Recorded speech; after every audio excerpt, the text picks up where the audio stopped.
So let's talk Nvidia here. I mean, how high is the bar? When you're looking at 240% expected growth.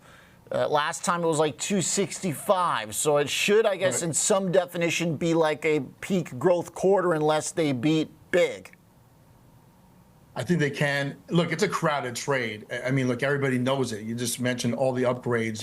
It's kind of like a bidding war. 1,100, I got 1,200, I got 1,300. I mean, so 24.7 billion is the quarter that they're in. Is kind of the under/over. That represents a sequential growth of 22%, quarter over quarter. 265% year over year. But here's what's crazy: margins at 77%. That's just insane to see that. So look, is this expensive? I don't know if it is or not. Again, historically, we've seen the forward PE trade for Nvidia plus 90 to minus 25. It sits at 35 forward earnings.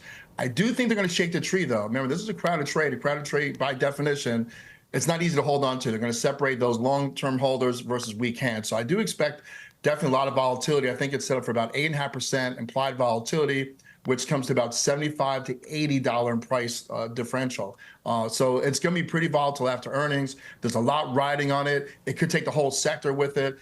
But I do think this is not a multiple quarter deal. I think this is multiple years, with the helmet coming out later this year and Meta lining up and Tesla lining up to buy this $35,000 to $40,000 unit. So I still think the better days are still ahead of Nvidia, even though we got to get through this crowded trade scenario here.